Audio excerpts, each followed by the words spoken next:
तोता, चिड़िया, कबूतर और बुलबुल सब दोस्त थे। था तो कालू कौवा भी उनका दोस्त, परंतु वो हर समय दूसरे पक्षियों को उल्लू बनाने के चक्कर में रहता।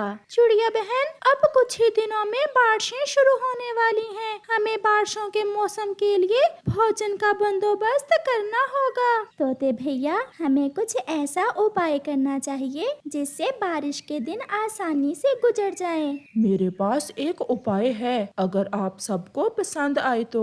बताओ बताओ कबूतर भैया, क्या उपाय है? दोस्तों, क्यों ना हम अपने जंगल में एक भोजन बैंक बना लें। सब पक्षी शाम को घर जाते समय कुछ दाने बैंक में जमा करवा जाया करेंगे और फिर जब बारिशों का मौसम शुरू होगा तो वो जमा किया हुआ भोजन हम सब मिलकर खा लेंगे। वाह वाह कबूतर, क्या उपाय है, एकदम कमाल का आइडिया है। तो फिर हम लाला पक्षी जी के घर को ही बैंक बना लेते हैं। उसका घर मजबूत भी है और लाला जी हमारे भोजन की रक्षा भी कर लिया करेंगे। वो सब ऐसा सोचकर अपने अपने रास्तों पर चले जाते हैं। गौरी बहन, हम सब ने बरसात के लिए भोजन जमा करना शुरू किया है। कहाँ कहाँ जमा कर रहे हैं तोते? लाला जी के घर में बैंक बनाई है हमने। तुम सब तो पागल हो, हमसे नहीं होते ऐसे काम। जाओ और तुम ही चलाओ जाकर अपनी बैंक। तोता वहाँ से चला जाता है। ऐसे ही समय गुजरता गया और शाम को घर जाते समय हर पक्षी अपने हिस्से का भोजन बैंक में जमा करवा जाता, जिसे लाला पक्षी जी एक मजबूत तिजोरी में रख देते। लाला जी, आज मुझे भोजन ज्यादा मिल गया था, इसलिए आप ये सारा भोजन ही रख लें। बुलबुल भी मीठे फूलों का रस लेकर आ जाती है। वो सब मिलकर काम करते हैं और कुछ ही दिनों में उनकी भोजन बैंक में काफी ज्यादा मात्रा में भोजन जमा हो जाता है। मौसम बदल गया और फिर एक शाम हवाएं चलने लगी और आसमान पर बादल छा गए। बादल गरजता है और तेज बारिश शुरू हो जाती है।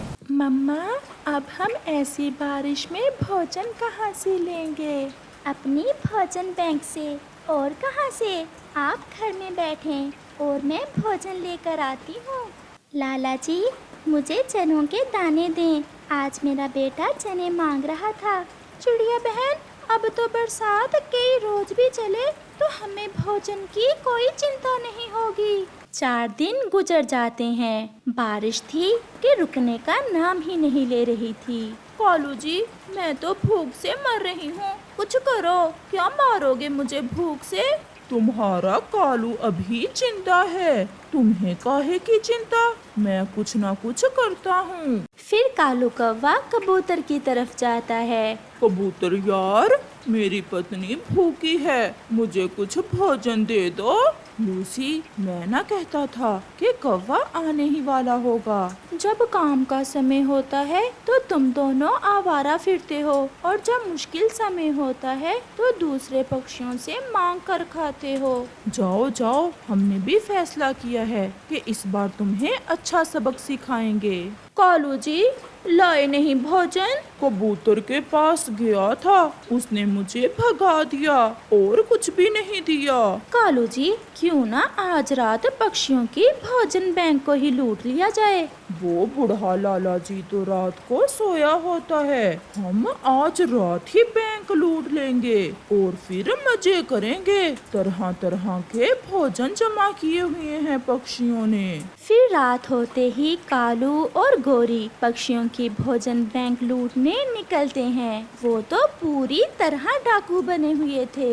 लाला चौकीदार तो देखो कैसे सोया हुआ है। चलो चलो कालू, मेरा तो भूख से बुरा हाल है। फिर कालू जैसे ही बैंक के दरवाजे को पंख लगाता है तो जोर जोर से अलार्म बजना शुरू हो जाते हैं, क्योंकि पक्षियों ने तो अपनी भोजन बैंक में सिक्योरिटी अलार्म लगा रखे थे। कालू भाग भाग कालू, अगर पकड़े गए बहुत पिटेंगे। वो दोनों पति पत्नी भागते हैं। तेजी में भागते हुए वो पेड़ से टकरा जाते हैं और गिर जाते हैं। लाला पक्षी जी भी वहाँ आ जाते हैं। ये लाठी देख लो, अगर यहाँ से सुबह तक हिले तो एक दूंगा। ना ना लाला जी, हमें ना मानना, मेरे तो पंख में पहले ही बहुत दर्द हो रहा है। दूसरे रोज बारिश भी रुक गई थी। लाला जी सब पक्षियों को बुला लेता है। बेशरम चोरों, हमें पागल समझ रखा है। तुम्हारे लिए ही तो मैंने ये सिक्योरिटी अलार्म लगाया था, पकड़े गए ना। फिर कौवा और कव्वी दूसरे पक्षियों से माफी मांगते हैं और सब पक्षी गोरी और कालू को इस शर्त पर माफ करते हैं कि वो पूरे जंगल की सफाई करेंगे। कालू जी, मैं तो सुबह से झाड़ू लगा लगा कर थक गई हूँ। चोरी करने का मशवरा भी तो तुमने ही दिया था, अब भुगतो।